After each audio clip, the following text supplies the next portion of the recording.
And when I take a look at the Duke experiment, you know, they travel, they play Ryerson, the U of T, and they play McGill. What was the score of McGill? It was yesterday, wasn't it? Yeah, it was kind of a beatdown. But the reality is, looking at RJ Barrett and just the significance that he's going to play on this team with Zion Williamson, it is remarkable. So here is yesterday. It's a Duke. I mean, it's just, you know, they didn't. I would have liked to have seen Carleton, by the way. Right. If they'd had Duke Carleton, that would have been interesting. But it really wasn't about that or how competitive the games were going to be. It really was taking a look at our Canadian star, and with Williamson, they were unbelievable this past weekend. Driving into the lane, up and in to give the Blue Devils an early lead. And they're getting this mostly young Duke team off balance. Over the top, Barrett to Delorier. Barrett corner three, count it, and the lead grows to 5. And you're kind of like, think of all the time that we waste in NCAA basketball getting everybody lined up for a first free throw. It doesn't really matter.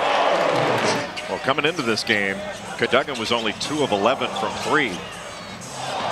No look feed, Barrett underneath, Javin Delorier, and another aspect. People didn't realize about the passing ability he has. 6'7", he is very comfortable, in effect, playing the point and running the offense, which is what he's doing with this lineup out there right now. Shovel pass, Williamson to Barrett, and he lays it in. We're going to see a lot of that this season.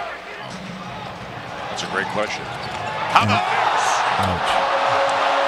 Yeah. Barrett connects with Zion Williamson again. You might want to call a timeout there. I mean, that is just a great experience for the Canadian universities, though, to have a team like that and a coach like that traveling through. You know, and a lot of people don't know this, but you know, it works well with both sides because Duke's actually allowed to get their team together if they play outside of the country.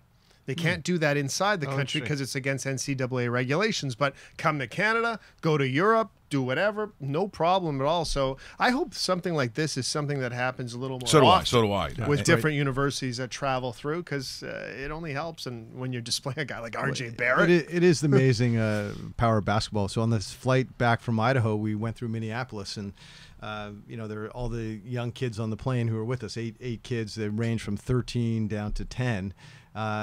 On our flight from Minneapolis was Andrew Wiggins. Wow. And so they are freaking out. No kidding. You know, freaking out. They're like, you know, waiting next to him. Like some of them had enough guts to go up and ask for his autograph. But, you know, I mean, the boys were like little schoolgirls, and the little schoolgirls were, you know, were just as amazed. They loved him. You know, it was exciting.